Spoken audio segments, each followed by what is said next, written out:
त्या सुमेध फॅसिलिटीला बरेचसे टेंडर दिलेले आहेत आपल्या महाराष्ट्रात. म्हणजे माझ्या माहितीप्रमाणे मुंबईत जो डीप क्लीन चालतो, तोही 2-2.5 हजार कोटीचा एक टेंडर त्यांना दिलेला आहे. इथल्या ज्या कचऱ्याच्या गाड्या आणलेल्या कचरा संकलन करायला, तोही टेंडर त्यांना दिलेला आहे. आणि या डोंबिवली केडीएमसी भागातला कचऱ्यातनं पैसे कसे कमवायचे आणि कसे लोक खातात.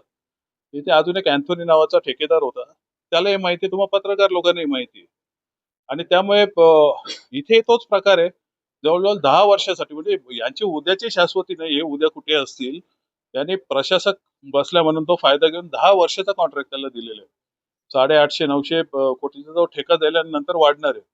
आज आम्हाला अशी माहिती मिळते की तो गाड्याही स्वतःच्या वापरत नाहीये. त्यामुळे या कचऱ्यातनं पैसे खाणारे कचरा शेट कोण आहेत, हे अख्ख्या केडीएमसीला माहिती आहे, तुम्हा पत्रकार लोकांनाही माहिती आहे आणि आम्हाला राजकारण्यांनाही माहिती आहे. त्या बाबतीत जास्त काय बोलायचं. हो, काही गोष्टी काढलेल्या आहेत त्या माझ्याही वाचनात आलेल्या आहे. मी त्यांची टेंडर कॉपी वगैरे मागवलेली आहे आणि येत्या 2-4 दिवसातच आम्ही आयुक्त साहेबांची भेट घेऊन याबद्दल जाब विचारणार आहोत. आणि जर याच्यात काही काळवेरा असेल तर त्यांना केडीएमसीच्या नागरिकांच्या पैशाचा अपव्यय आम्ही निश्चित करू देणार नाही. आणि त्यांनी जो कर संकलन कचरा कर संकलन जो वाढवून लावलेला आहे, तोही रद्द करायची पुन्हा एकदा मागणी करू.